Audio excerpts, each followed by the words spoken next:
no way of knowing, but hopefully I will see it in this YouTube window here shortly that you guys can see me.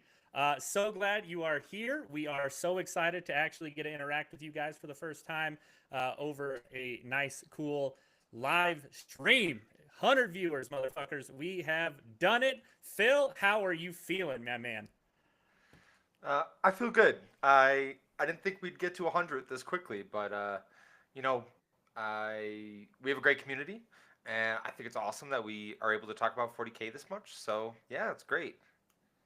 Yeah, it is very, very exciting. I mean, we've been at this, what, like 6, 7 weeks now, I think, and we've already hit 100.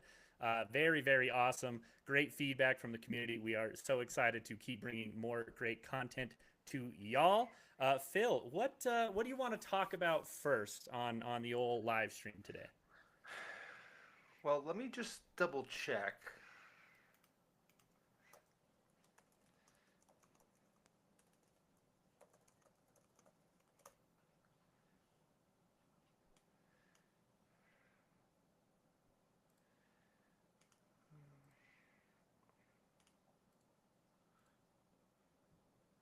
What are we double checking? I'm just gonna I'm just making. I'm a vamp. Oh shit! I do see that we do have Big Six. Our buddy Ryan has officially commented. We do know people are here now. It is not just us. That is good news. We are. This is our first time, so we're not 100% sure what we're doing, but we feel like we're killing it regardless. So, yeah, we are just gonna field some questions, I think, today. Maybe talk about some topics that have maybe caught our eye since the data slate dropped. And, oof, man, it's I don't know. I'm so excited still. I can't get over how cool all the new detachments are. Um, whew, man, Phil, I know the answer to this, but what is your favorite one that dropped? Favorite one is in like I would enjoy, or just favorite one is in like this is the best one. You interpret it however you want to interpret it, Phil. I know 100% it's the custodes, but I'm still gonna ask. It is. Yeah, it's definitely the Custodes one. I think it's great. I think it's so good. It's definitely what I want to play. So I can definitely appreciate it for that. But I can say without a doubt that that new orc detachment is going to be like. So I was talking with a few guys. I went up to Denver today to get some prep games in, and I was talking to a few guys up there, and like talking about the new Iniad detachment devoted to Iniad, and kind of explaining like how good I think it is. But I think that is a higher skill level detachment than the Orc one is, the Mordaka, right? So like in terms of people trying to play it and stuff like that, we have a few Dark Eldar players in our community that thankfully have the experience with those units, and it has translated to like really good play out of that detachment. The problem is if you're trying to pick up that detachment for the first time and you don't have the skills there, you're gonna get beat on because Eldar, like as a whole, they are not tough bodies. They are very, very soft, very, very pliable, and they die real easy if you put them in the wrong position. So um, that Mordaka detachment, Orcs already has a huge player base, and if you just tell them like, hey, just run 30 Ludas and trucks and run flash kits and stuff like that, like people are gonna jump all over it. So I'm I I know the Nia detachment is better. I know it has better tools. I know it has better skill ceiling. I can confidently say those things because I've seen it on the board. Mhm. The problem is that orc detachment is going to be a like a bottom table, mid table, top table menace, like Yeah. all the way through. It is not a meta menace in the sense that it's going to dominate just one part of the game. It is going to make a lot of people feel real bad. Yeah. Yeah, it doesn't. I mean, you can still have a ton of skill expression, and it will definitely help you. But the floor on that detachment is so high as far as just being overly powerful that you can pick it up and you can do very well. Whereas opposed to Eniad, as you're Yeah. saying, man, you need to know, you have to know some of those lines of play and where you need to be staging and when you're going to move what. Because yes, it is still very easy to kill Eldar models. Yeah, I agree 100%. Yeah, Anything else that you feel like is really, really going to maybe catch people off guard coming up for RMO? Any detachments or maybe like things in certain players in the area's hands that you're going to be like, if you find yourself up against this, beware. Yeah, I think Chaos Demons are that. Yeah, I think Chaos Demons are that like be afraid kind of thing, because we have a few very good Chaos Demons players. The one that stands out to me, well, there's probably two or three, but the one that I know from firsthand experience is Patrick Love. Um, he and I have gone back and forth a few times in terms of playing games, and he is an incredibly efficient demon player. That is his main army, and Patrick as a whole is incredibly talented, and his like the tools that that detachment has in his hands, I think is probably really scary. Like I think it's gonna catch some people. I think it's gonna cause some issues for some people that have never played Patrick or honestly played this new Demons detachment. So we had this before we went into um, the Denver Open, right? That was right after Grotmus, and it was like Grotmus, and then we had the Denver Open, which was nobody had experience going into the new detachments. Nobody had experience with enough games to develop a game plan or do something like that. And without doing those things, there were surprises in those games where you're like, oh, I didn't plan for that to happen, or I didn't expect that to happen, and it catches you out. This new Chaos Demon detachment will catch you out. The first time you see a Bloodthirster disappear after it mauls one of your units, and then you can't interact with it, is just going to like open your eyes to a problem that is just like you have to list build that problem away. You cannot just expect that problem to just like never happen. You have to have some kind of a solution for it. So for you, it's 12 Bolgren maybe, because you Maybe, can't dude. heroically intervene with a tank. Yeah. Yeah, oh man, yeah, legitimately that has been my struggle for like the past 3 days. I've been looking at a couple of lists. Krieg engineers are dead. I'm just not taking them. Scions, even if I name a scoring unit, I'm gonna spend extra points for like Gaunt's Ghosts now. I think trying to answer that exact problem, whether I can get away with 6 Bullgren or 12, has been a huge problem for me like the past 3 days since we've been going over stuff, and I still don't know what I'm gonna do, because quite frankly, do I take the extra units to better go into Eldar and things of that nature, or do I take more Bulgren who can still handle some of the melee pressure we're definitely going to see, and actually have a response for sure by having 2 units that I can deal with that specific scenario? It's oh, man, that has been the question for me, for sure. What? Okay, so let's just do some math real quick, because uh, that new Bloodthirster, like, can it kill a full squad of Bulgren? It can't, right? But that's the thing, right? It still has to be able to kill whatever it charged initially and the Bulgren. And that's the Yeah, break, so it's right? got how many wounds are Bulgren? They're 3 wounds three. apiece, -1 to damage.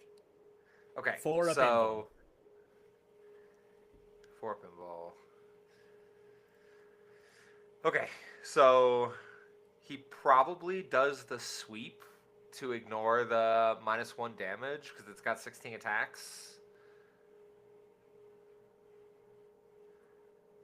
Strength 8, -2, 1 damage. Does that wound on threes? Wounds on 3s. And hits on 2s, I assume. Yeah, hits on twos. Yep. And then 8d6 for each 4-up deals a mortal wound. So potentially 4 mortal wounds at the end that you can't get around. So you're losing 1 Bulgren no matter what. And then the Great Axe probably does the strike because it's d6 plus 2 damage. 7 attacks, strength 16, -4, d6 plus 2. Man, I don't know how.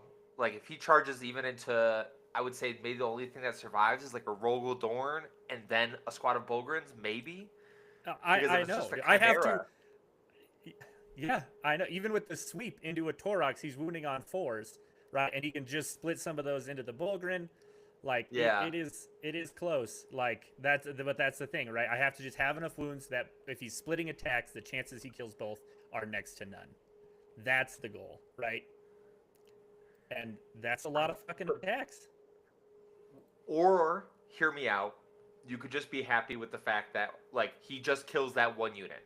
He kills one unit and disappears, but he's never gonna kill more than one unit. Because if you heroic with another and he's 2-for-1ing you every time he goes into you, is that better or worse? That might just be worse. I mean, I feel like we're really situationally dependent on that specific question, right? Like, oh man, if I could deal with him early and there's not a bunch of other things I need to kill, I think a heroic is great, right? Like, just get it done, get it dealt with. It's gonna cost me more, but if I am just having to try to screen out a unit that flies across the board and over my screens, I'm going to have to be sitting on my backline an entire game if I'm trying to ignore it with all of my tanks. Well, I'm not even saying ignore it. Just like put your screens in front. He's gonna kill a unit. So be it. It disappears. Fine. Yeah, and that's fine. If he's willing to charge my trash at the front, that's great. But eventually, I'm going to have to put myself out in range of him being able to kill some of my tanks. And that's where I want to have something in the toolbox that can deal with it. Do I need one thing that can do that, or do I need two? I mean, in the perfect world, he charges a unit of Bulgren, I heroic with another unit of Bulgren, and my tanks are never touched. But those are pretty low fucking odds. So Yeah. Yes, it is. yeah, Yes, because it he has the 16 attacks, 14 attacks with the Bloodthirster. Yeah. Yeah, Because he has 2 close combat weapons, each with a strike and a sweep profile. yeah.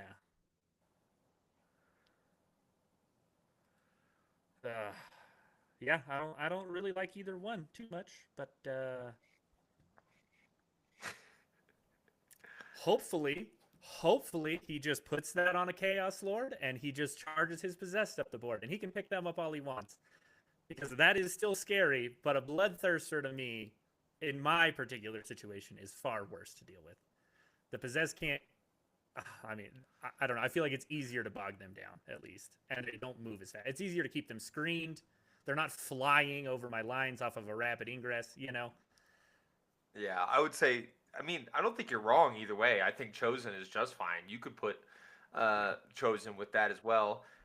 They do have a bigger, like, they could potentially wrap all the way around. So in terms of heroics, you could potentially avoid heroics easier with the Yeah. Bloodthirster because all you got to do is tag on one side. Versus if you roll too high, you have to wrap it, and now you're getting heroics and stuff like that. So there is positives and negatives both ways. So. But at the end of the day, it's what, a 25-point enhancement? Yeah. I mean, there's no way you're So not taking it on something. 25-point enhancement. Well, yeah, Yeah. you're taking it on something. It's just like, so are you really giving that? Are you forcing your opponent into that bad of a position by like heroicing into a place where you normally would not heroic, letting them punch you in the mouth, potentially keeping them tied up for a turn, and then killing that unit for a 25-point enhancement? You can't let him do it twice. That's the thing. Yeah. If he does, like, if that chosen unit does it twice, where they come, like, they rapid ingress back down, and then they move, and then they charge, and they pick up another thing, and they're allowed to disappear again, that is not good. I don't know how you recover from that game if the trade actually just never happens. Yeah. Oh, it's only 15 points. Okay. All right, yeah, we got Frank in the chat. He was the GT winner in February up here in Wyoming, and he is arguing that Fade should go on the Chosen and not the Thirster. All right. Yeah, a scout move on the Bloodthirster, I think, is still incredibly scary, for sure. Oof, man. All right. Well, I am excited to see what you are bringing, Frank, to the RMO. Man, maybe we'll finally get to play. I never got to play Legion, but I don't want to play this either.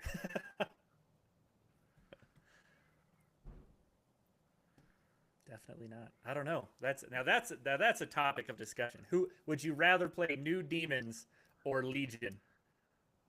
That's a question. It's New Legion. New Legion actually has some some thought behind it. It's got some good tools. It's interesting. There's so many different things that you can do with it. Like, I would much rather play it because it's more engaging of an army. Legions of Excess is like go forward, charge, kill whatever is in front of you, and then hope your keepers live, which they are relatively tough. So the majority of the time they annoyingly do. Yeah. Well, they are not as tanky anymore. A 3-up save and losing a 5-up feel no pain is not a trade I would make any day. That is definitely a big nerf to the old keeper of the secrets because oof. Yeah, it's really interesting. I do think they're going to be a huge, not issue in the meta, but they are going to be a consistent thing. That new Shadow Legion is we are just like days into seeing it, and I've already seen some pretty incredible lists that I'm really interested to seeing like how far it gets taken.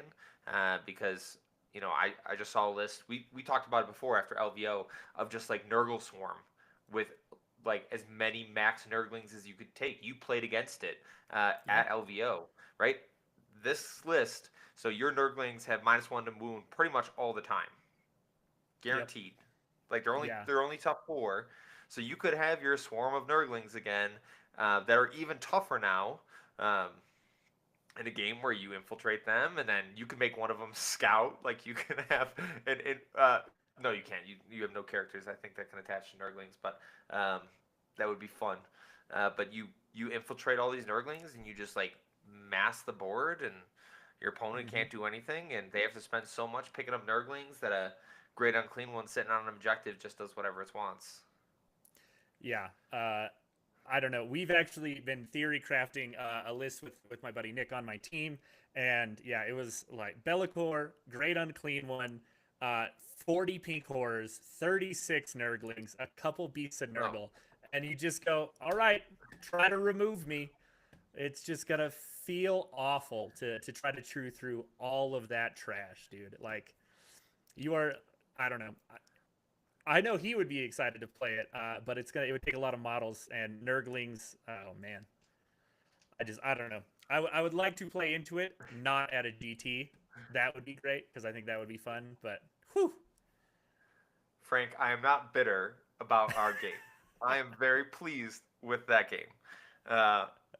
I Legions of Excess, I don't think actually needed. Now that I see these new detachments, I actually think they would have been better staying up with just the one slight change that I know, Lane and I have talked about before of just being like, if you're out of your shadow, it's reroll ones to hit, reroll ones to wound. If you're in your shadow, reroll all hits, reroll all wounds. Because I think that is all it needed, right? Just like a slight touch. Because for a lot of the stuff, you're in your shadow no matter what. It would have mattered for a few inconsequential units. You would have had to plan a little bit more. And I think in this meta, especially with Iniad, especially with Ironstorm, we kind of need that advance in charge boogeyman that is like out there threatening turn 1 and forcing those armies, those like heavy shooting armies. Like you actually have to put some consistent thought into what's going to happen when I like shove 3 keepers in your face, right? So I'm actually kind of disappointed with how far they've knocked off because I want like a combat boogeyman because I'll be honest, it's not World Eaters. It's not Blood Legion. It's not like the Khorne detachment. It's like Bile, and that's okay. Like they are that aggressive one, but they're not meta prevalent enough to cause an issue. But Legions of Excess was, and people were comfortable with it, and they're running it a lot. So I'm actually kind of disappointed, and I think it is going to shake up the meta when you don't have one of those really big boogeymen out there. Yeah, I think that would actually be a super cool, like with those proposed changes to Legion, where they're still very, very, tough to deal with if you're not a melee army. Having that matchup into the new Shadow Legion, I would be very interested. I think that would be actually a pretty fun matchup. I do think you would probably bet on Shadow Legion in that particular matchup, but it still would be cool to have both viable in the meta. I know, like big demons fighting each other, like that's awesome. Yeah. But then I want Grey Knights to be good. Like I think that's an army that like when it's good, it really shifts the meta in terms of just how mobile it is and stuff like that. And they are good. Don't get me wrong. Like it's a competitive army, but like we did with our tier list, they ended up in C tier because they are good. But holy crap, there's some armies that just do what they do better, and that's what people are running at the moment. So it is disappointing Ryan, I would love for them to bring back World Leaders, kind of for your sake. Um, and uh, they have all the tools, right? Like Advance and Charge. Angron needs probably a points drop a little bit. Um, and I, I don't want to say a more consistent way to bring him back because I just don't want Angron like recurring every round. But maybe better access to Corn Demons. Maybe when the World Leader Codex come out and they get access to Corn Demons in a more consistent way, where they actually have like a good group of units to choose from. I think too many armies suffer from that when they get hit. Like Death Guard, for example, we actually have quite a few units comparatively, the majority of them being characters. But when you have a lot of units to choose from, it is very hard to get knocked down.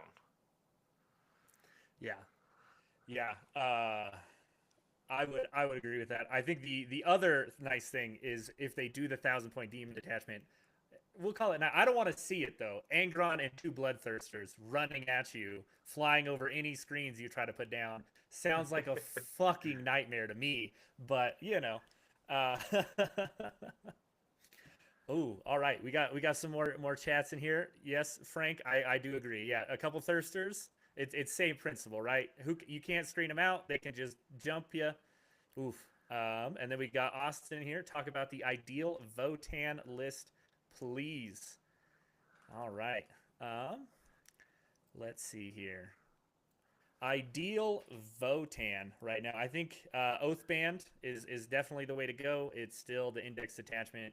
Can't go wrong with that. Two Hecaton land fortresses I feel like are still a must if you are going to be running the Votan. Ooh. Then let's see the Hearthkin Warriors, right? Yep. Couple just cheap scoring battle line units are great. Maybe two-ish units of bikes, at least probably 2 to 3 Sagittars for stuff to go in, and then Uh, I'm even above that. I'm saying like 3 is the minimum I would take. yeah. I'm going like 4 or 5. I'd be okay. I think is almost necessary. With the shift to how much melee and stuff there is, especially like just almost mono melee, transports are definitely going to be a nice to have to throw on objectives for sure. So yeah, I can 100% get on board with that. You can still throw some things in your hecatons to do the same thing, but you're really going to be wanting to get that board presence up early with Sagittars. Um, let's see, what are the like Terminator guys? Hearthguard, Yeah. maybe some Hearthguard. Yeah, and then a couple characters with probably an enhancement or two, and I think you're at least on the right track. I don't have a list in front of me. Um, oh, all right. Cody did say Votan Enjoyers in the chat. 18 bikes, 6 Sagittars, big brain plays. You just take all the trash, and that's the way. I mean, I can't argue with it. Play the primary, fuck everything else. I do love the bikes. The redeploy is so solid. And honestly, if you have access to that, it is one of those things that like you have to be able to do, especially with Votan, because they do struggle mobility wise in terms of like getting around the board because their infantry isn't necessarily all that fast, so they're relying on their transports to go everywhere. Mm-hmm. So yeah, I get that. That makes sense to me in terms of difficulty. I have a couple lists for Votan. Let me pull one of them up because I think that would be beneficial for you. Um, of All things right. that I Well, think would be beneficial. yeah. While you're pulling that up, I'm going to answer another quick question. We had Brandon asking who's winning RMO. Brandon, why not you, man? Have some faith. I believe. You know, Vanguard might have got done a little dirty on the Centurions, but you still got it. I don't know. Maybe you're switching it up. Phil might know. But if not, I would probably agree with Frank. Michael Mann playing New Orcs is probably a pretty damn good bet. Nick Rosasco is our other choice, at least within our group, as far as our probably top picks to win it all this year. Playing some tough armies with some great players. They're just in really, really optimal spots to take it all. Yeah, my vote is Nick. I think he can do it. I think this is the year for RMO, but anything can happen. We were talking about it with John Kill Comments Hmm. when he was on. We were kind of explaining like your path to victory could be the most cakewalk ever. You could just luck out and get paired into the armies that you want to see or taking care of the things that you want to see, and like you could have no issues all the way up into the final. Um, and that's great. Now, with how big RMO is, right, that is even more possible because of the huge player base that's going to be there. It's over 200 players, right? There's always a possibility that you could avoid the matchups, or you could end up getting paired in a Michael Mann round one and being like, okay, well, I have a tough road ahead of me. I have to beat probably one of the best players in the country right now, um, and then go from there. And hopefully, uh, we'll see. Yes, yes, Brandon, Nick over Michael Mann. That is my hot pick, hot take. And I they think could he can never do play it. each other. Or they could never play each other. That could They could. 100% happen. You you can go tell Michael. That's fine. Oh man, yeah, it's been super interesting. Hopefully, we will get an interview with whoever wins it. Probably one of those two is our bet, but we'll hopefully have them on. They can talk all about it and run you through how they got so good at playing the best armies in the game. Um, Yeah. yeah. To go back to your Votan list, though, why don't we jump back into that and you can run us through what you have been cooking up. Yeah, so this is actually Oathbound, is what I think potentially has some play, or I know has some play. It's got Uthar, an Iron Master, with the whole crew all kitted out. Um, we got two squads of Hearthkin Warriors, both 10 mans, and then one, two, two squads of Hearthguard. Okay. Yep, two squads of Hearthguard, and then a squad of Jaegers, a 10 man Jaegers, which I think is super important. If you don't have them already, um, like they are your infiltrating unit, and you have to have it. I have found playing into Votan often that if you get your Sagittars like hemmed up and screamed up, um, it causes so many issues, especially if somebody prevents your scout moves because you need that to be mobile and you got to protect at least your natural. So you really need those Jaegers to protect yourself. Um, Squad of Pioneers, and then two HLFs, three Sagittars. And that's 2,000 points right on the nose with a couple enhancements. So I think it's like Votan is really interesting right now because those additions to the amount of judgment tokens you can hand out is good, and you need those to survive. Like you cannot play this game. Votan is not killing enough into the toughest armies in the game if you don't have those tokens. So yeah, I think it is good, and it will punk some armies. Like my Gene Stealer cult don't want to see um, Leagues of Votan Mm-hmm. um, because they have so many shots, like they just pick up things for free. Like even just the little 10 mans of warriors, right? Like split into two Yep. 5 mans, they will just pick up a squad, and you have to spend no time or investment killing my GSC, which I kind of really need you to do. But you have so many shots, like it doesn't matter. Yeah. Yeah. And the other thing too, right? Like what's the strength of your hand flamers is another reason why that matchup just I feel like isn't as good. Strength free. Yeah.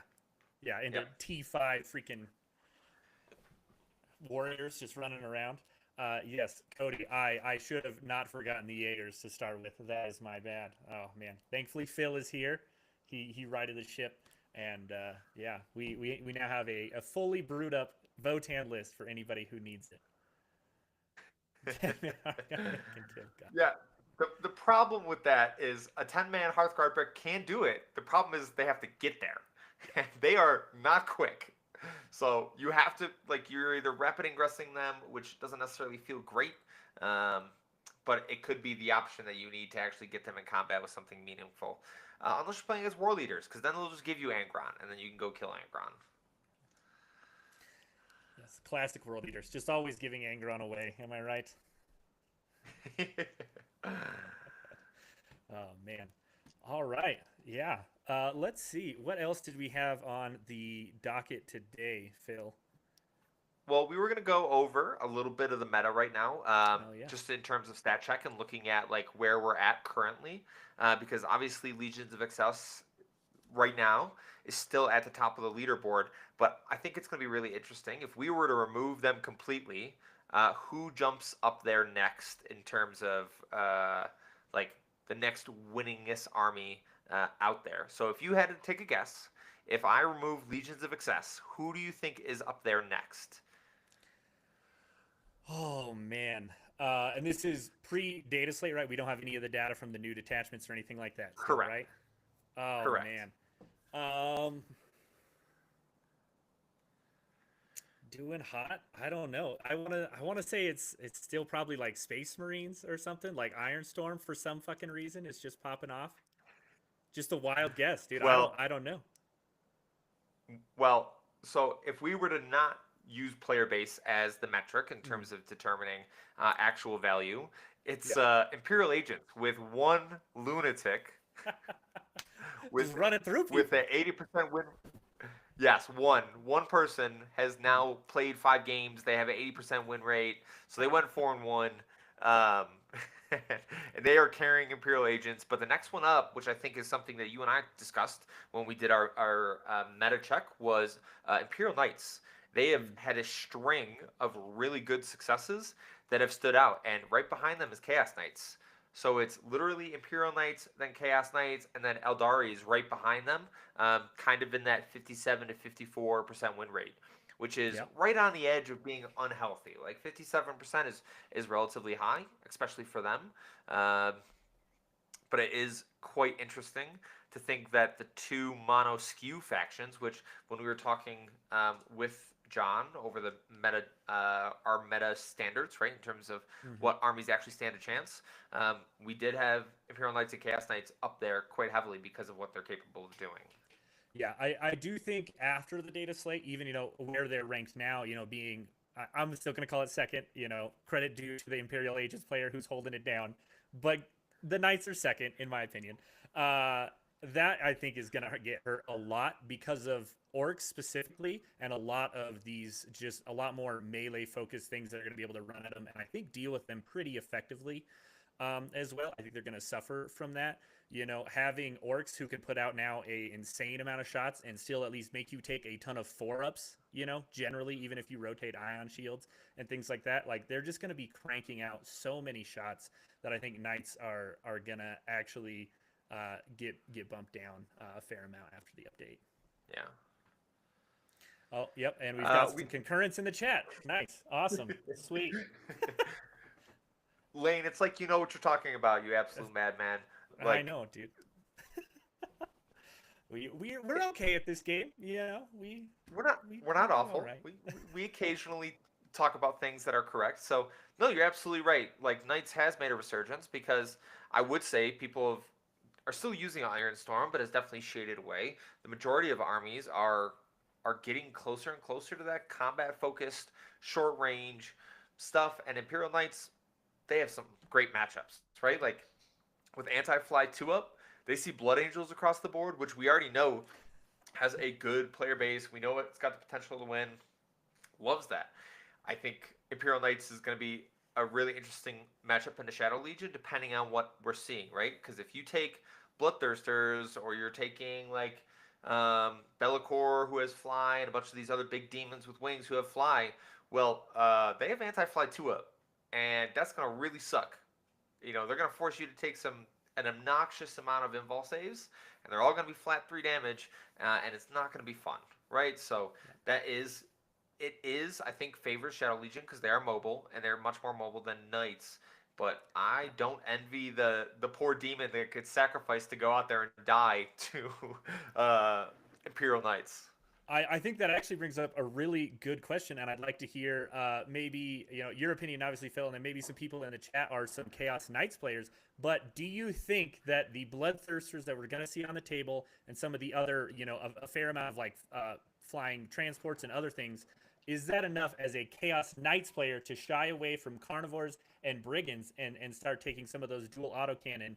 If I do remember correctly, they have anti-fly as well, correct? I'll pull it up right now. Double check us. I mean, no one. I haven't looked at these other data sheets in forever because you only take Brigands and Carnivores. But I feel like, it might be worth it to take an Executioner, I think is the.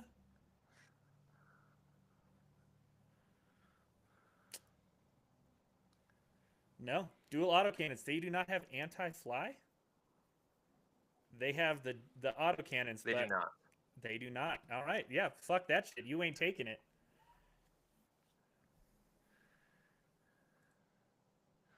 Fair enough. Frank making a bold statement. They're gonna remove Knights from the meta. They're gonna be gone. Oh man. Yeah. I mean, if you run into them, it's not like there's a ton of Demons players in our area or anything. Not a heavily represented faction here on the Front Range. Yeah. Yeah, I definitely think in general, Knights are going to have a tougher time with what is good in the meta currently. They still definitely, just a couple of those top armies, they still are 100% capable of running it down, just being the skew that they are. But yeah. But the players playing it to win and can shift off to something else will probably shift off them. Frank is right. Like the player base is finicky, right? Like you have probably 25% of a player base is like the guys and girls that love playing the faction. They love, that army and they're going to stick with it no matter what. We have a few players like that in our community that are just like, they want to play their army and they don't care how bad it is. They will run it until it's actually gone, like the faction is removed from it. But then there are players that are playing it because they see it as a competitive army and they want to play it in their meta, or they think it's got a good chance of winning, or whatever the case is. That's the percentage that's going to leave, right? That's the percentage that's going to swap armies because as Frank is saying, they're going to see the first time that Bloodthirster goes into Canis, kills it, disappears, and they're just like, I'm done. I'm not doing this ever again. Like, I'm not doing this. I don't want to do this no more. I changed my mind. I will switch armies, right? Which kind of sucks because you don't want an army to like drop like that. But I can say with confidence, I've seen it happen. Like Custodes, before the Codex came out, before Solar Spearhead, after they nerfed one of our factions, right? The player rate just dropped because everyone that was running that faction that was playing it in the way that I was just explaining, we're just like, well, it's not good enough now. I want to swap to something else. While the majority of your diehards, will stay on that faction. So each one's a little different. Yeah, it'll be really interesting to see to check kind of where they're at on like number of games ish played to where they go to here in a couple weeks after the meta has really set in. See how many people do shift off of some of these armies. I'm curious if we're even going to have more players playing Legion of Excess or Imperial Agents after 2 weeks. That's actually going to be a close stat now on how many people play those two armies. Yeah, it's very interesting. Very, very interesting. So, yeah, I think you're absolutely right. I think the meta is going to shift dramatically to either compensate and people going to Orcs, people going to Custodes, people going to Shadow Legion. I don't think many people are going to go to Tau, but John and all those diehard Tau players will play this, and he seems like he has a good plan. It's going into RMO. Now, that I don't envy that matchup into some of these top detachments, but he is an incredible player, and I have no doubts he's going to have a plan for each of them. But how the meta shifts around, okay, now I have to kill 3 bricks of Ludas. Do I have the capabilities to kill 3 bricks of Ludas? And if I don't, what's my solution to that? Do I have Lone Op? Which is not even going to be good enough anymore, honestly, because when their entire army has Assault, and they just move and shoot the crap out of you, like, that's not the solution. I'm sorry, it's not, right? So, Frank, I do think you're right. But maybe that's my gold tinted glasses that I'm looking through in terms of Custodes, because I do want them to be really good, and I know this detachment is good. I know it is.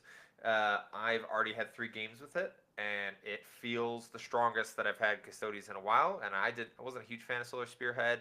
Like, I love the Dreadnoughts. I have every single one of them in multiples, but I really think there's going to be some bad matchups for those Custodes. But you have to be pretty straightforward in terms of your skill level regarding it, because like, do you still run 2 Caladiuses? I'm back and forth about it, because you kind of need long range shooting. I just ran a list that had 4 Custodian Guard units, and those guys with advance and charge from the Blade Champ are really nice. I love Draxus. She's still really good, and I've been running the new Inquisitor Cotiez. I don't have the new model. I have the old one because I hate the new model, but he is also really good. I like him a lot in this detachment. Yeah, I do think the Lions detachment is going to see quite a bit of play, man. I don't feel like it has too many bad matchups though, man. I'm pretty excited to see how you do with it. Maybe Those even at Ludas teams scare me. coming up. Oh yeah, there's some of them that just, if they don't scare you, you don't know what the fuck you're talking about, because there's some gross ass shit out there right now. But Yeah. that's great. It's a fun Wild West game again. The meta was pretty stale. I felt like back in the October data slate. That little shakeup helped, but between the Grotmus detachment and this one, I actually feel like there's just a lot of variety of stuff you can see, different play styles, and it's all very viable. Some of it's a little strong right now, but what are you gonna do? Wait 3 months? Yep. Well, like if we looked at top of the meta before, like when we did our meta challenge, it was Orcs, Eldari, Deathwatch, Gene Stealer Cult, and Custodes were the 5 that were at the top. That's pretty good for like S tier armies that have capabilities to go out and win a GT or win an Open, right? To go 5-1 or 6-0. So the Mhm. fact that those armies have the potential, and we have 5 armies that can do that, I think that's pretty good. And then we have other armies that can do that as well. It's just going to be a little bit tougher for them, but they're right there. So Mhm. I don't know how oppressive the new Orcs will be. I don't think it's going to be great for the meta. But then I could say the same thing about Custodes. Like, man, +1 to wound on an army that's pretty much strength 7 is awesome. And then my strength 4 shooting now suddenly gets so much better because I'm wounding everything on like 4s pretty much of the stuff that I actually need to shoot into, which is Yeah. really nice for 2 damage So shots. make sure if you do run into Phil, stay grouped together, so he can't come fight you and get +1 to wound. Just make sure you're deathballing all over the map. It'd be awful if he got those +1s to wound. So really just make him have to commit to you, Oh no, no, or no! It's I have to be 6 inches away from my other units. right. Yeah, I know. But if you can play demons and just be like, well, I'm gonna put all of my demons together. He can still just heroic. You might get +1 to wound on one unit, but then whoop, they're dead. They ate them. Okay. You know. That's fair. You're saying you grouping up would cause me to group up. I get Yes, that. either yeah, because either you don't deal with the death ball that's running towards you as a custodes player, or you do, and you forego your +1 to wound. Just food for thought. You could try. You could try that. You could try that. Nah, it's very matchup dependent. I'm just trying to fuck with Phil. Don't just as a whole decide to put all of your army out in the middle just because Lane said some shit. Um, yes, Frank, it is very sad. Your booby girls will have to go on the shelf behind the toilet you are probably still sitting on, as mentioned at the start of the show. Uh, but hey, they'll never not be sexy, and that Yeah. is the real true thing of why to collect Slaanesh, right? At least you could still run some demons. At You least can. like that was the only detachment that was like the strongest. But now a Shadow Legion is great. I think with the upgrades to Nurgle demons, so a bunch of the Nurgle demon data sheets improved. So I think like just pure Nurgle demons I think either in Shadow Legion or in something else in its own detachment, I think is really solid. Mhm. And I think that is a meta manipulator as well, because in terms of the amount of battle shocks it forces its opposition to make, the fact that I can just like straight up pick up models, like it could pick up my 50 plus point models for Custodian Guard just because I fail a battle shock at -2. That Mhm. is not good. That I can't lose a Custodian Guard off just a failed battle shock. And now those units have gotten better. Like Great and Clean ones are tougher. They have better attacks. They do all this stuff that's better. So Yeah, I am super curious. I do want to see somebody run the tanky skew of Shadow Legion. I do want to see somebody take that to a GT, uh, and see just how hard it is to deal with -1 to hit pink horrors in mass, -1 to wound great unclean ones, nurglings, and just oh man, I feel like that would actually give quite a few people problems. it would 100%. And like I said, it's gonna manipulate the meta because if like you even have 2 or 3 people that are playing it, right? Like it's gonna have an effect. So it is really interesting and another good army. And I think it just shows how diverse like competitive 40K is right now. But we'll see. We Yeah, will see. maybe we can convince Bo to just make that small shift and switch over to Shadow Legion with all of his Nurgle, and I don't know. I want to see that army ran. But yeah, even Plague Legion is just as where it stands is going to be very good. I think demons are in a good spot for sure. Yeah, no, I Bo's already been posting lists. He's so excited with the changes. Bo is one of our individuals. You guys, if you've watched the video, saw us bring Bo on talking about the Thundercluckers community and in Colorado Springs and kind of what he's been doing there, as well as talking about Plague Legion, which once again got a nice little buff with all the detachment increases, and um, there is some serious value there. Um, so yeah, absolutely.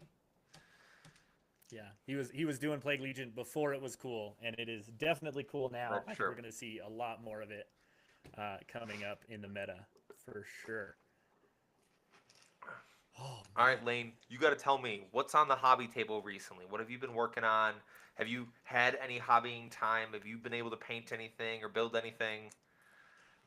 So I recently got some rattlings. I after LVO we talked about that. I realized Mm. the folly of my mistakes of trying to risk it and not take an infiltrate unit, thinking I'd be okay, and then I had 54 nurglings shoved up my ass, and I was like, well, never again.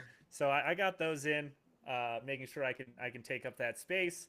Because yeah, LVO, I thought I'd be fine, be able to risk it, and not run into any jail lists, and I ran into two. So just not risking that. I got that. I need to get them painted. They are all built. I got a third Dorn while we were at LVO, and Yep, I remember that. yep. So I have that all built. I need to and primed. I got to go back and I got to get the final layers on and get that ready for LVO. But I think that's all I have to get done this next week. So feeling pretty good about it. Pretty light work, I would say. I know obviously you unfortunately can't make it to RMO, but has there been anything you have been building lately?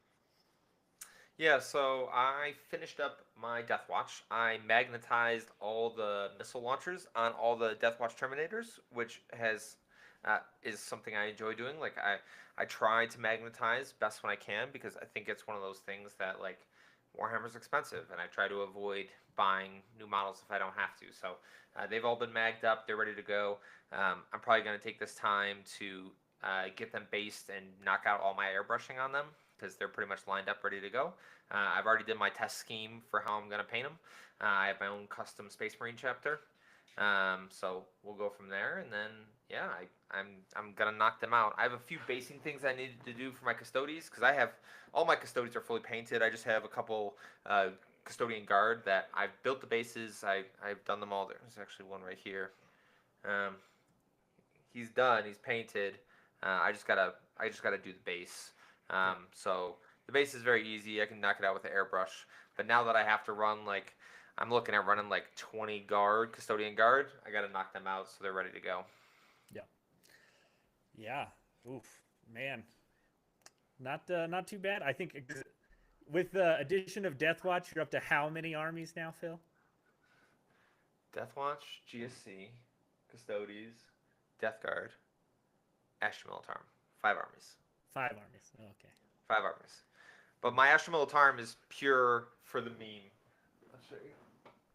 It's just waiting on Scions to live again with Valkyries not being ass.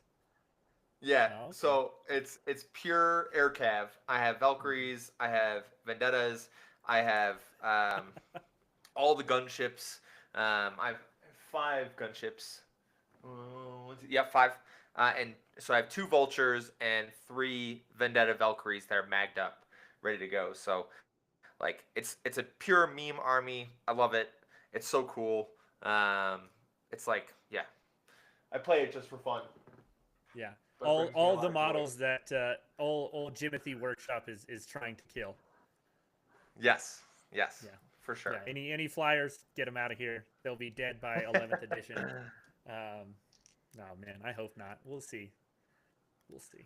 Frank, people shouldn't you are sleep right. on- Deathwatch is spicy. Yeah. It is. I haven't not lost a game with them yet, and it's just like those bricks of kill teams are so versatile, and they're so tough, and it just like comes down and it kills everything. Mhm. Yeah. Oof. They just do the things. They do it well. The new choose your flavor for your turn, whether it's the precision, right, or it was lethals and sustains, right? Your 3 choices. Correct. Yeah. They just whatever you need, they got you. Correct. And the stratagems are good to get, +1 AP or increase your range by 6 inches or strip cover. It is obnoxious. But the Indominus kill team is what carries that army because if they're targeting the closest eligible unit, all the shooting units get +2 strength. Like all the shooting weapons get +2 strength. Mhm. So that means your flamers are going up to strength 6. Yeah, I think so. Strength 4 to strength 6. Your Meltas are going up to strength 11. Like, it is obnoxious. And, like, all the bolters and heavy bolters are flat damage 2 or flat damage 3 for the Deathwatch heavy bolters. So, and then you have so much efficiency with stratagems because you're running usually a Watchmaster and a Gravis Captain. So, and those are separate named abilities. So, you can use them both in the same turn.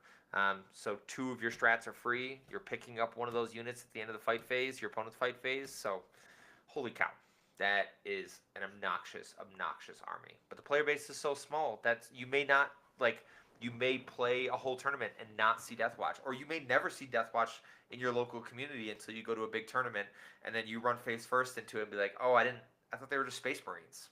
They're not just Space Marines. Yeah.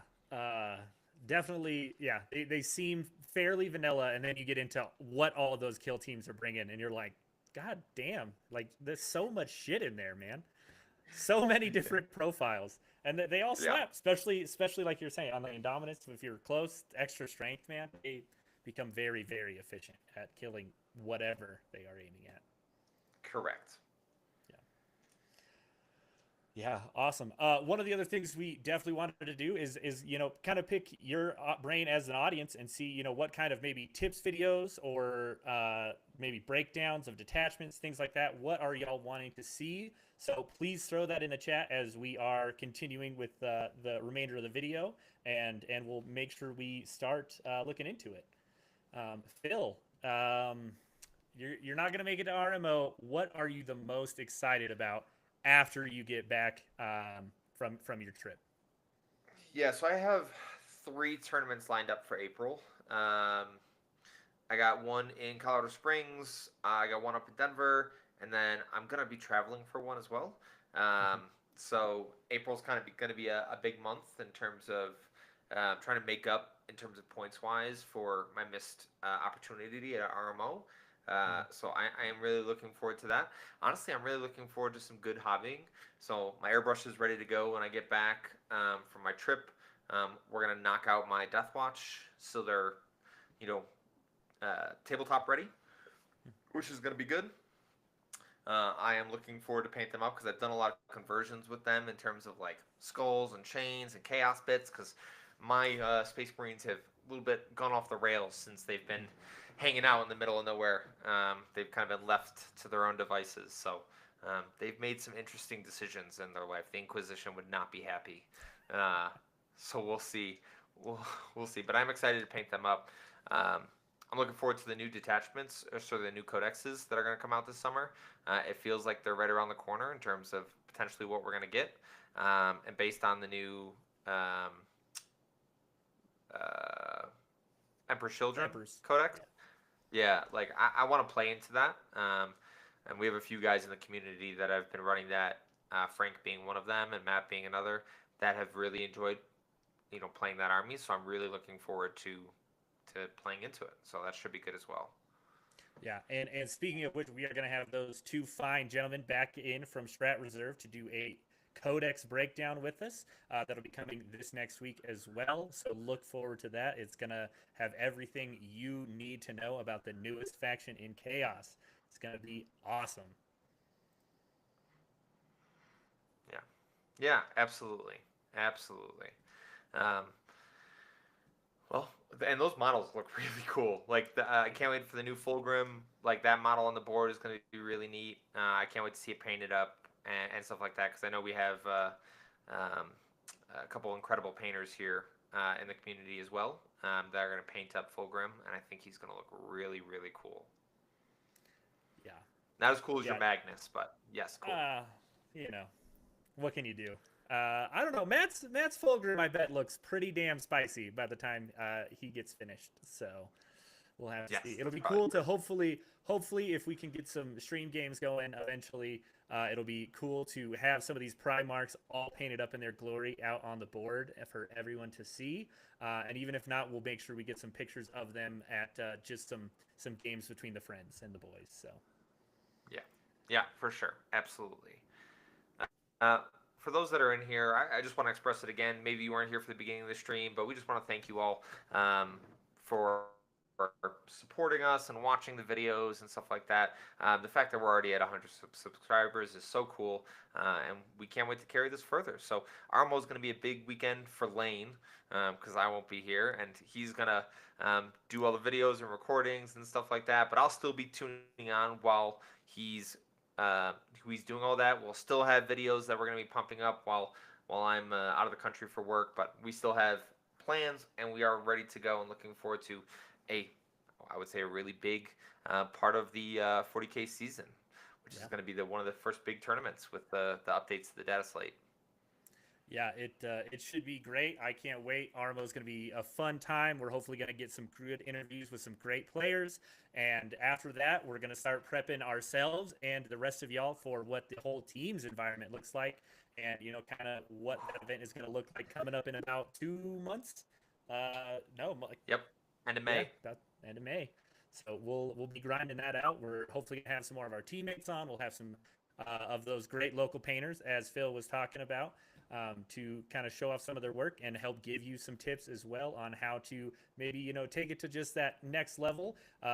There are a fair amount of us in the community that like to skate by at that 3-color minimum. But, we'll pump it up a bit. And yes, Brian, the plan is to come down Friday night and stay in Denver beforehand. Yeah. Yeah. Oof, man. I am excited though for RMO. We'll see. Obviously shooting for the stars. We're going for the 6-0, but 4-2, I'll be happy with for sure. 5-1, I think is always just a reasonable goal. Try and hit that again. Would be the RMO 5-1 is even cooler than the GT 5-1 from October. So hopefully be able to add that to the resume. And whoo, man, it's gonna be tough.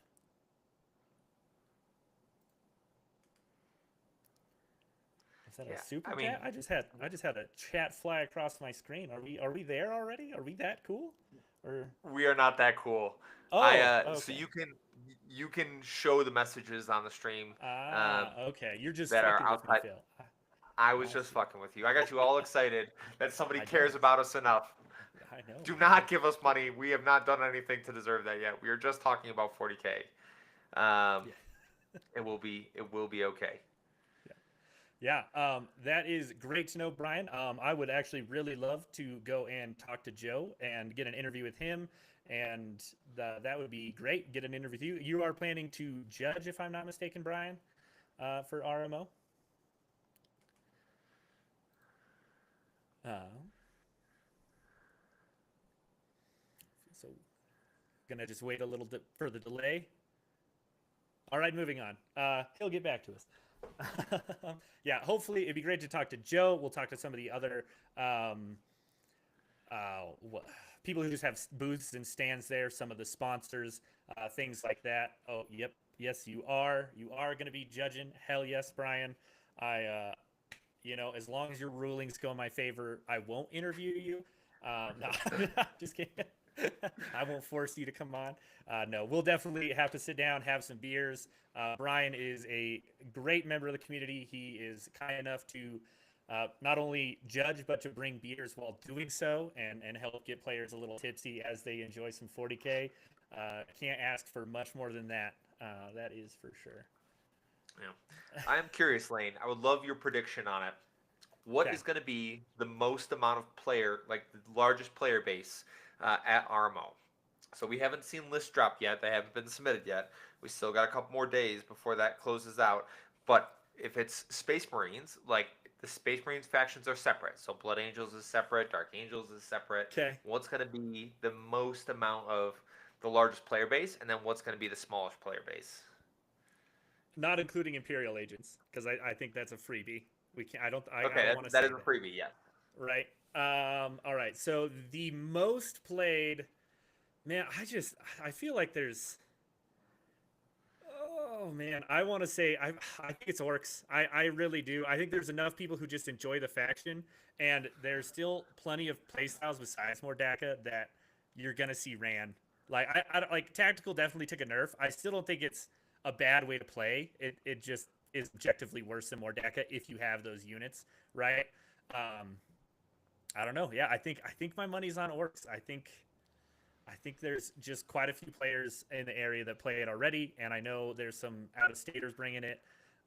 So yeah, orcs for the most played, and then for the least played, oh man, army specific, not faction specific, because then I'd say Legion or maybe Bridgehead. Those two, no one's running them after this last week. Um, Well, is it going to be zero? Because we need at least one. you need at least one. Yeah. Three whirlwinds and desolators will likely be the most common archetype. I mean, I hope there are plenty of those players out there so they can, like, if I'm on a win path and you could just knock out some of those Eldar players and such with all your indirect fire, I would appreciate that. I don't really want to see it. But if I were to bet, oh man, least played, Drukari. It's got to be Drukari. Is If anyone if going to actually run it? I don't think so. The Drukari players we know are going to be running Eldar, quote unquote, because of Yanari. So if we have one or two Drukari players, that is like got to be the max. It just has to be. Okay. Okay. What about you? What's your take? Do you think I'm close? Do you agree?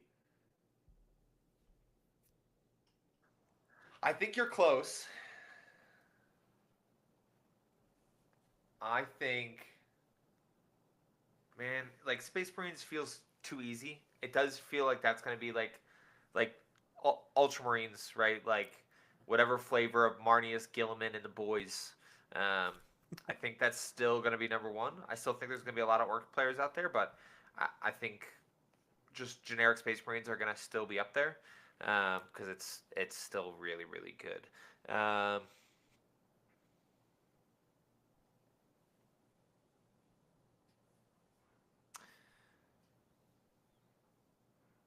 I think GSC is going to be one of the least played factions, mainly because I know all the GSC players in our community, and I'm not going to be there. And Yeah. Patrick Love is not playing GSC; he's definitely playing Demons. Yeah. Um, And besides the two of us, there's not many other people that play GSC. And then with the slight change to Host of Ascension in terms of the 15 points, you might Mhm. only have one or two people that are still playing either Final Day or they're still playing Host with some tweaks. Yeah. Oh, if the points change. So I think that's probably. I think we'll catch one player, and I think like one or two players, and that'll be it. Yeah. I think Because I my think initial thought was like Plague Legion, but I think there's going to be a few people that bring it. Like I know Bo's bringing it, and I know yeah, there's probably going to be a few more because that is actually good now. it's gonna be good. I'm gonna be really excited to see how Bo does. My prediction is 4-2. I'm just while we're making predictions out here, I think Bo Cephas shall go 4-2. I think He he's would definitely love got to that in hear him. that. Yeah. Oh yeah. For sure. I got faith. And Matt, you've won enough RTTs, man. Go get a podium. I believe. I believe in you, buddy. I know you're at work right now, and you'll have to watch this later, but this is for you, man. I believe. Just don't run into Michael or Nick, and you got a shot. He Yeah. had enough bad luck during, in terms of pairings during the Yeah. Open at the end of December. So he will have hopefully better luck in terms of pairings and stuff like that. So, um, yeah, that's there's gonna be so many good players at this Open. Uh, Yeah. we said it in like one of our original videos, but I am confident, and I can say that I would say we have the best competitive 40K community in the United States. And if you have doubts about that, sign up. Come to RMO. Come to one of the Denver Fight Club Opens that are 100 plus players, right? Like, and we pack out RTTs of 50 members, of 25 members, easy. And they are all competitive players that are great to play with and play against. So um, this tournament, super disappointed that I'm not going to be there. But I can say with confidence that whoever comes out of this and that finishes 6-0 is going to be one of the best players in the nation, right? In terms of being able to win a tournament like this, with just like it is a blender in there in terms of the amount of players that are either representatives of their state or of top teams in the United States, or even just like top 100 in terms of USA leaderboard, right? We keep bringing up Michael Mann. He is definitely up there because he is an incredible player and will continue to do so. So, um, Andre, you think Deathwatch?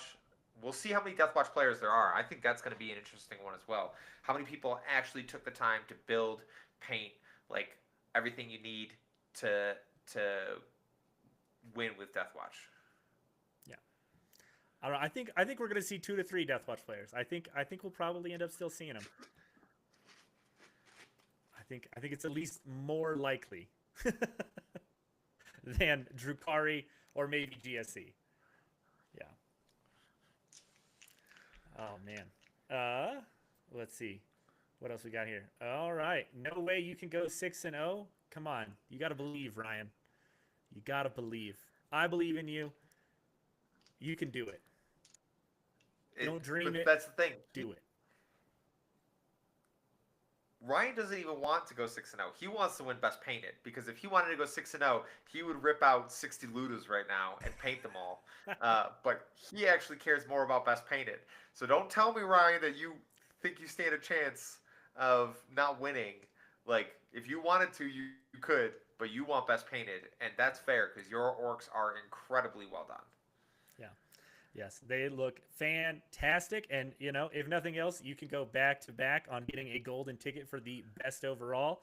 That is a hell of an achievement. So, I mean, shoot for it, It dude, is. for sure. Joel isn't running the new orcs. He is still good enough to win it, though. That is very true. I mean, he took the January Open, uh, like it was. I mean, not like it was nothing. It was hard as hell to do. He had That some very close podium games. was so spicy in It January. was. Whew, Yeah, man. because he beat me in the second to last game. So that was I think I only lost by 7. It was very tight, very close. He played a few 40K Fight Club members, and all of those games were close. Uh, but that Green Tide list, so he is a master at running it. And we've talked about this before when we were talking with Nick about Drakari, right? Like, there is a line for a skilled player being able to take a list past its expected potential because of the player skill. Joel is definitely one of those dudes because he is efficient with his Green Tide. And honestly, it's got some really good matchups, right? The new Iniad does not want to see big squads of 20 boys that all have a 5-up invo, 5-up feel no pain, because you know how much it takes to chew through all of that? And he doesn't care about charging into you and you fighting him first. He's still going to live through it and then kill you back. So, Yeah. like, because you just got so many dumb bodies. Yeah. Yeah. All right, Joel, you heard it here. It is on you to try to stop Nick from reaching the top. So, Brian, do your judging fairly as you must, but don't be re-rolling no pairings if you see that. So, I'm just kidding. And Ryan, excuses like that, $300 for 30 ludas, $300 for glory, my friend. $300 for Exactly. glory. Yes, and I do agree, Frankie. I have seen close to what Ryan is planning to take, and it is still spicy as hell.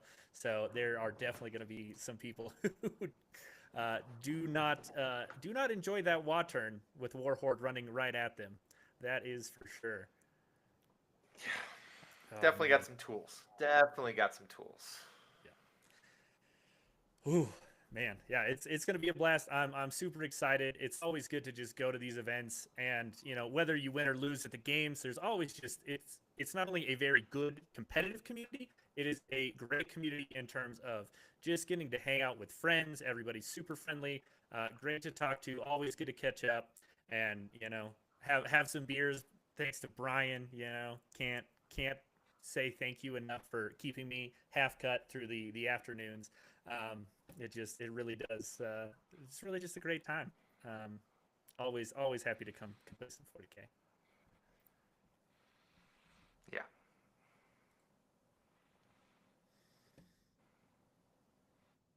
And yes, Ryan. Every time you dump all of your guys out of your transports and go boom, suddenly salad, you're wine. People do not enjoy that, man. You're just right in their biscuits, and you won't get out. Get out of our biscuits, Ryan. That's all we ask. Oh, Yeah. man. I do think that's fair. If I was a betting man, if I needed to put money on something, orcs with the large player base and everything like that, they definitely stand a good chance of winning this tournament, no matter who's running it, right? Like there are some individuals that are very very good that are going to be at those top tables that are going to be competitive and stuff like that. So um, we will see. We will see, and I can't wait because I'll be tuning in on the live stream from War Games Live to see how great everyone is playing. So yeah, I can't wait. Yeah, it should be a blast. It's too bad you won't be able to be there, but you'll be with us in spirit. Maybe we'll get some streams from you and your work conference to really let the people know what they're missing out on. While we get to show you what you're missing out on. Really just set the tone. Oh man, yeah, it's gonna be great. I don't know. Do we have too much left that we are hoping to discuss today? Phil, I don't. I could ramble on about 40K for forever. So, cut me off if I'm getting there. So, No, I think that's pretty good. We spent about an hour on this. People have came in and out and just having questions and wanted to chat. So I think for celebrating 100 viewers, this or 100 subscribers, this is great. This is exactly what I wanted, and we wanted to kind of just thank all of you for taking the time and watching some videos. We have more content coming shortly. The next one that will be coming up is the Emperor's Children. We have both Matt and Frank coming on as faction experts because they are both building and painting and speed running as many games as possible of Emperor's Children as they get ready for RMO. Because I know for Frank, there's a potential that he takes Emperor's Children. And I know for Matt, it is like his first army, his first love was Emperor's Children. And he's going to run that as well. Yeah, I think we'll definitely get to see, at least by teams at the very latest, Matt will have that on the board and be running people down with his lousy or noisy Marines, I should say. Yeah, should be. Yeah, there you go. Yeah. Should be great. Can't wait. Other than that, yeah, expect good coverage. We're going to try to get plenty of interviews from people who are at RMO. Hopefully, get lined up with the winner, whoever that may be, to get an interview. And it's just going to be a fun time. And we can't, hopefully, we'll get to see you all there. Don't be afraid to come up and say hi. Phil will really appreciate it if you're bugging me, and that will be awesome. I do actually want to get to see as many of you as I can and get to talk some 40K. It's going to be a great weekend. We have plenty more to come. And do not forget, everyone, that victory isn't given. It's forged, and it's forged right here on Mastercrafted. We will see you all next time.